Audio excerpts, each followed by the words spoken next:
Well, actually, I've been David's partner for 30 years. This winter, it'll be 30 years. I've known David since I was in first grade.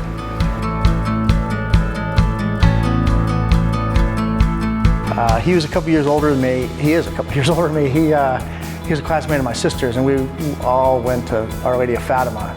And David was, one of the big kids. He was a really cool kid, great basketball player. He was in my law school class, but the reality is that when I was in high school, he went to the Albuquerque Academy, and I went to Manzano High School. So I was a public school girl. And my friends and I decided to go over to the, girlfriends decided to go over to the Albuquerque Academy like we would not be discovered in the hallways, And when we were there, we saw David Martinez, who we thought was very cute. And then when he walked in on law school, I was like, yes. David started law school when I became dean with it.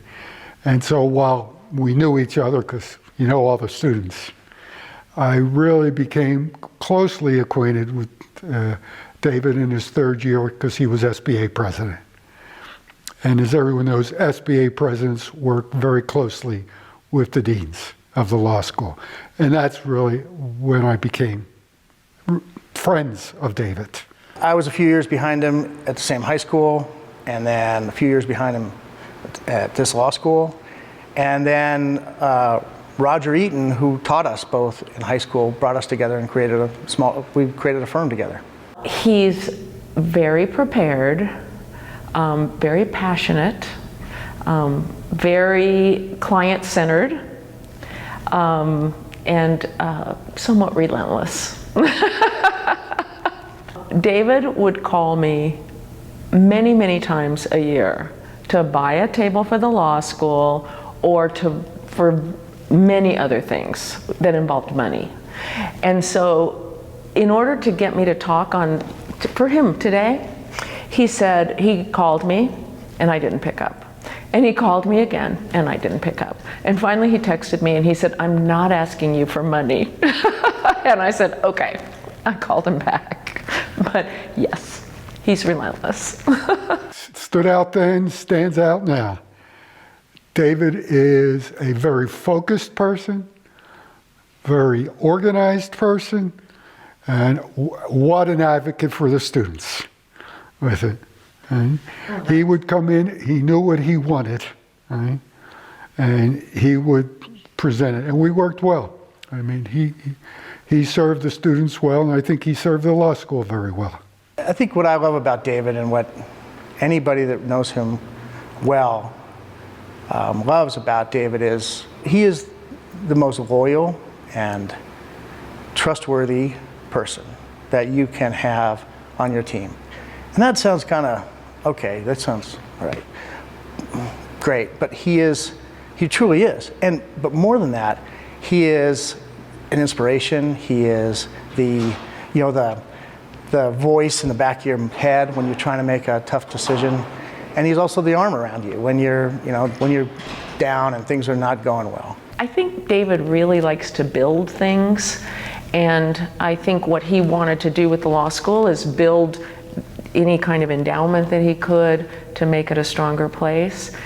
He also, in talking to people in his firm, he has built this really remarkable firm. And what's remarkable about it is that the lawyers and the staff tell me that he sits down with them and tries to find out what their personal goals are and how the firm can help them reach their goals. So on the one hand, David comes off like a hard ass. But on the other hand, he is really someone who listens and builds on what he hears and kind of creates things. He knows how important it is to bring the family together in the office. And that word isn't hollow, it's real. He knows the names of all the spouses. He knows the ages of all the children. He has us all over his house routinely just to be together. Like he's been at my side, he's been at the side of our employees through really hard times. And doesn't ask for anything from it. That's just who he is. David has been active in the Alumni Association since he left school. And then more specifically, these annual alumni dinners. Right? I always said David was the soul of these dinners. The thing I will say is that he is very client-centered. I mean, he is very, very connected to his client. And the thing that I think I've learned about David, he doesn't come off as an emotional person when you meet him. He comes off like, you know, just a guy with no emotions, or very well hidden emotions, right? But he is very emotional, you know, and he gets very, first of all, he relates to his clients in both a legal and an emotional way. I think he really counsels his clients. So I have the utmost respect for him as a lawyer, but he's not always easy.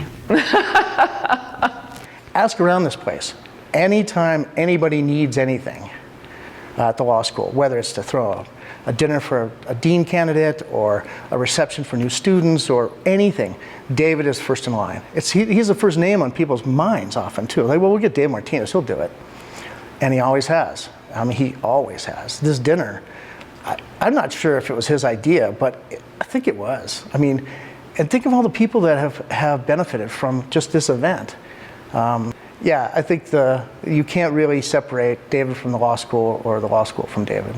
When we were in law school, I think every year he was the president of whatever was the president of the law school, the student, I don't even know, because that was not something that I did. Every year he was. And then after that, he truly was an advocate for the law school. He was always, as I said, trying to get us to give money for scholarships, whatever event came on. I mean, he, like all of us, loves the law school. And I think it was one of his missions to make sure that it is supported as much as he could possibly support it. And he was, and he still is. Two aspects of David that I respect the most, or at least remember the most, are first, as I said, his organization, his dedication, his passion for whatever he does. If he does something, he does it. Right? The ball doesn't drop. The other side of it is Notre Dame. That's it. I mean, David, like most graduates of Notre Dame, is a fighting Irish with it. And I remember from the beginning days in which I met and got to know David, his constant discussion about Notre Dame, especially during football season. He is passionate about his family. And he is, after all these years, madly in love with Kim. It is just the sweetest thing. And his kids, you know, I think he helped Madeline, again on the whole building theme. His daughter is very much into horses, and so he was real involved in helping her get a business started in Albuquerque. And you know, he's just very devoted to his family. And I don't really know how he does it all, because he's really devoted to his family, he's really devoted to his work, and devoted to the community. So I don't know how he does it. He's very efficient. For 30 years, my desk has been 25 feet from his. Literally, you go out my door, you go in his door. No matter where we officed, we were right next door each other. It has been that way for 30 years. And he's a brother. He's like a brother to me in so many ways. And I think he would agree that, like brothers, there are times when we see things very differently and dig in, and sometimes stupidly, sometimes over stupid things, sometimes over things that do seem like principle.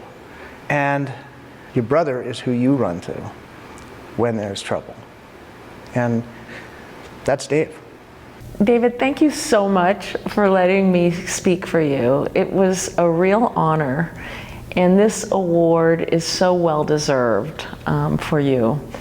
There's nobody that I can think of who has supported the law school more than you, and I want to thank you for that as well. David, congratulations. I personally thank you for all the help you have given me and especially the law school. You are so deserving of this award after all the years in which you have worked to make this award and this dinner what it is.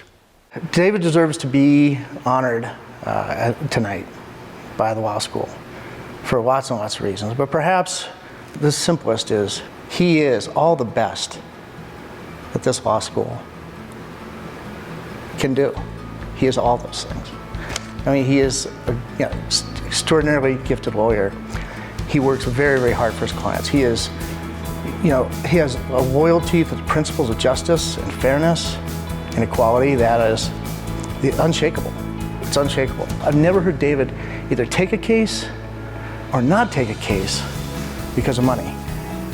That may not sound like a big deal, but it is. It's can we help? What can we do to help? That's the beginning and the end of it for David. And he is a product of this place. He's a product of his own upbringing, his mom and his dad, his brothers and sisters. But he's a product of this school, and we all should be very proud.